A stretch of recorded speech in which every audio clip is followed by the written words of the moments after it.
Climbing up on Salisbury Hill, I could see the city light. Wind was blowing, time stood still. Eagle flew out of the night. He was something to observe.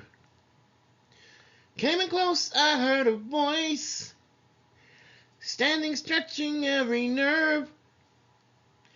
I had to listen, I had no choice. I did not believe the information. I just had to trust imagination. My heart going boom, boom, boom. Son, he said, grab your things, I've come to take you home. Hey, back home. Good evening. This is another episode of the Unrelenting Alchemist. This episode today is called The Hidden Fire, Death Angels, Memitim, and the End of Evil. I'm talking to you about a message that probably won't resonate with all of you, but it will resonate for some of you. There's a divine hidden in plain sight, and across every spiritual lineage, there is an archetype that repeats again and again. This is a divine emissary cloaked in humanity, sent to walk among mortals, but not to comfort and not to preach. This is a form of earth angel, but this earth angel came to expose and destroy evil. Sometimes these beings are called angels, as I noted. Others might call them watchers, judges, or even executioners. But among the oldest and the most powerful of them are called the Memitim, those we call death angels. Contrary to popular notions, a death angel is not a grim reaper figure, nor are they a being of vengeance or malice. A death angel is a sacred instrument of divine justice, sent into human form at a critical time in history. Their assignment is not to ward off evil or warn evil. Their presence is a final summons. It's a last call to all that is corrupted, all that is parasitic, all that is possessed, to reveal itself so that it may be ended. This video is going to explore a rarely spoken truth, that God has planted death angels, the Memitim in disguise, within ordinary human society. And their awakening has begun. They are not here to fit in. They are not here to save everyone. They are here to end that which no longer belongs in the world. And if you're reading this and you feel a strange familiarity, you feel an ancient heat rising in your spirit, you may be one of them. For you are the one who springs the trap, and then God's best and toughest will take this individual down. So who are the Memitim? Well, they appear in early Hebrew mysticism, and they are described as a class of unique divine executioners, or angels of death. But unlike the gentle guardian angels or the high-frequency seraphim who remain near the throne, Memitim are deployed for a singular purpose: to remove, to cut away, to deliver divine closure where repentance is no longer possible. Let me make myself clear. The people that the Memitim are here to ferret out are not people who are here to be saved. They've sold their souls a long ago. And so the Memitim are not cruel and they're not chaotic. Their assignments are deeply sacred.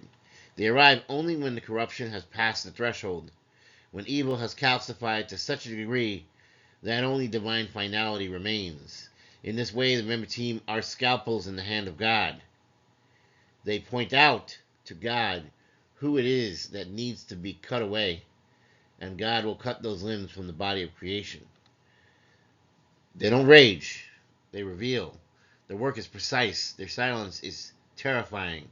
Their presence signals the end of all negotiations. And that's the ultimate backfire, because what will happen with many who encounter the Memitim is that they won't seem like what they are. They will seem ignorant. They will have forgotten their mission. They will seem gentle, even. Cloaked in the limitations of flesh, these death angels carry some sort of awareness, but The first awareness being that human pain is of not belonging. The second is that the spiritual memory of why they're really here is hidden from them. In childhood, they may suffer. They're surrounded by abuse, betrayal, and psychic attacks. They're targeted by narcissists, demons, and systems of corruption. They often feel hunted, misunderstood, tested beyond their limits because the people that are hunting them, they have no real souls at this point. They look at the Memitim as a source of power, as a battery, something that they want to take a hold of and use for their own purposes. They know who they are, they know they are committed to evil, so they're not here to redeem these people and obtain forgiveness. They're here to expose them, and then God's strike force takes care of the rest. The life of these Memitim is a training ground. It's not one of ego, it's of discernment. What others see as misfortune is preparation for their eventual role, because they will go into some tough roles and they will deal with some very nasty people. They were born in the fire because they are fire. What you draw of the darkness is your mission. To be a death angel is to radiate a frequency that will inevitably disrupt evil. You don't need to speak. You don't need to use loud words. You don't need to carry huge weapons. You don't even need to act at all. Your presence disturbs the possessed inevitably. You trigger abusers into exposure. You cause corruption to collapse. This is why your life has been a magnet for malice. Not because you're weak, not because you're naive, but because you are bait. Your soul emits a tone that forces darkness into the open. They can't help themselves. They look at you as some form of a snack. And so many death angels find themselves repeatedly targeted. And make no mistake, their life is dangerous. They will be attacked by these entities, these beings, these people who've gone past the point of no return. These toxic relationships will implode quickly. They'll be scapegoated in many places. There'll be unprovoked hatred from strangers who barely know them. But yet, these individuals see the Memitim and they want to make their lives miserable. But this is the truth. You are the fire they cannot possess, and so they try to destroy what they cannot consume or control. This is their miscalculations. In attacking you, they reveal themselves. All too well, they celebrate too quickly. And when they reveal themselves, judgment begins. Your assignment here is not to fix anyone. There are other beings that came to this planet for that reason. This is not your assignment. Your assignment is to end, not to fix. Understand that as a death angel, you are not a healer for the unrepentant. You may be a healer for those who are on the fence, who might still yet be saved, but you're not a savior for the demonic. You're not a martyr. You are a living, walking judgment. It sounds harsh, but it is divine precision. You signed up for this. You agreed to do it. You agreed to be God's black ops. You are here for the beings who are beyond redemption, who hide behind charm, charisma, and religious language. They wear masks so well that no one sees their rot except you. Why? Because you were sent to end these masquerades. It doesn't sound very nice, but death comes for these individuals, and it's not always a physical death of the mortal frame. The bottom line is that you bring in collapse to a system. You bring the big reveal of the hidden evil that others will then see. You bring exposure to their hypocrisy. The spiritual quarantine of the demonized is in effect. Your power is not violence per se. Your power is presence. Evil cannot stand next to you for long. Either it repents and dissolves, or it is consumed by its own unraveling. Your awakening is when you remember your assignment. And in that death angel's life, that in your life, the veil lifts. It may not happen right away. It may take time and happen gradually. It may come as a rupture. It's a betrayal so deep, a dream so prophetic, a voice so undeniable that you can no longer return to normal. This is your activation moment.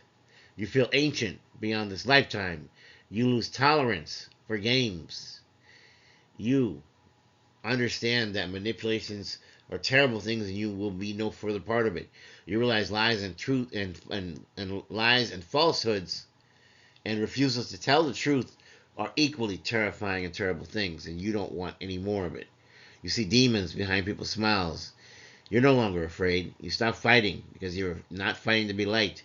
You're beginning your preparation to be true in all that you do. From here, your presence becomes lethal to corruption, not by attack, but by exposure. You become a walking spotlight. Systems built on lies start breaking down around you. Possessed people start fleeing. This gets escalated because their time is short. This is not a crisis. It is the beginning of their end. It's what you're here for. Your superpower is exposure by proximity. Your gift as an angel of death is not in destruction outright. It is involuntary disclosure. When evil gets too close to you, it trips over its own deception. It rushes to announce success all too quickly. It speaks too soon. It reacts too intensely. It makes its presence obvious. And you do not need to hunt demons. These demons will come to you. They will find you. They will think you're asleep, and they will want to steal from you every chance they get. But once you awaken, every encounter becomes a trap for them. Your field is laced with reversal energy. Every lie told about you becomes a mirror. Every attack thrown at you ricochets. Every spell thrown upon you remains unable to harm you, and it will be returned to the sender sevenfold. They sense it. They panic, but they don't know any better.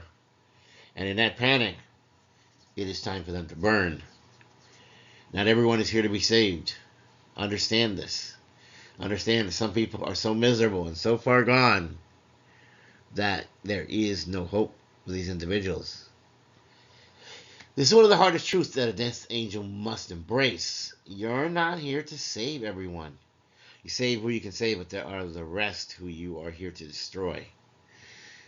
Some people choose evil.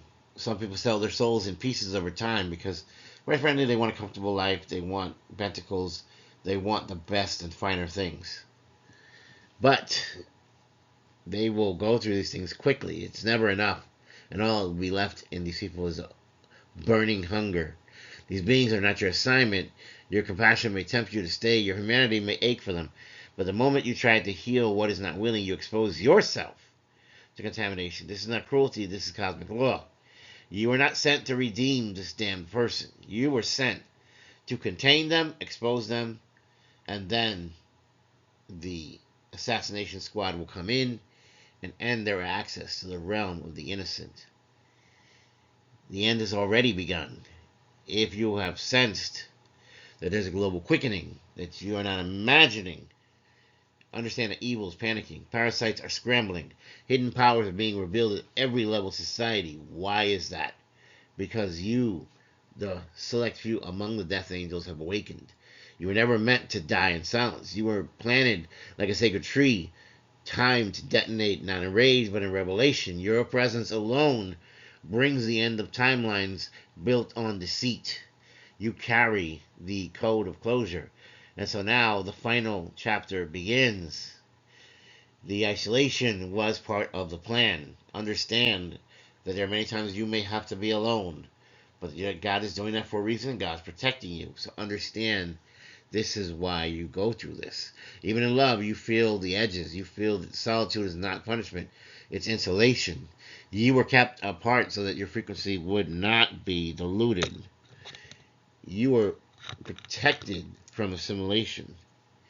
You were hidden until the appointed hour, and that time and that hour is now. As the systems of falsehood collapse, the death angels begin to find one another, not for comfort, but for coordination. They become the hit squad of word and legend.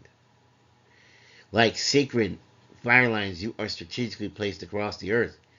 Each a gate, each a seal, each a sovereign presence ending cycles. You are not forgotten. You've been manning your posts.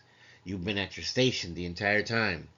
The conclusion is you are the final warning to those that will come before you and who will need to be destroyed. to the death angel that has awakened, you are not here to blend in. You're not here to fit in. You don't have to. You are here to heal evil. No, you're not here to heal evil. I was just checking to see if you remembered. You are here to end evil. You're here to reveal, reverse, and end. You do not fight because it's not necessary for you to. There are more powerful beings of our Most High God who is part of the hit squad that does the cleanup of the dirty work. You exist, and that's enough. The possessed, the predators, the parasites, the leeches, the demons, they know you've arrived, and no amount of camouflage will protect them now. Every spell they cast will fail. Every system they prop up will fail. Every life they speak will collapse. Because you are what they feared. You are the death angel disguised as the overlooked. You are not here to kill anyone. You are here to remove access. So understand, you're not here to suffer. But unfortunately, there are illusions all around, and there are going to be times when things do not go well right away, but you keep praying, you keep your connection open to God. God will send you relief. God will protect you. This is the judgment. This is the fire. This is you. So I want to thank you for joining me in this sacred hour. This has been the Unrelenting Alchemist. Remember, until next time, you may walk wisely. You may walk bravely. And when the dark calls, you answer not with fear, but with fire. Because this is your sacred mission. Understand? And if I don't see you, good morning, good afternoon, good evening, and good night. Please don't forget to like, share, and subscribe. I love you.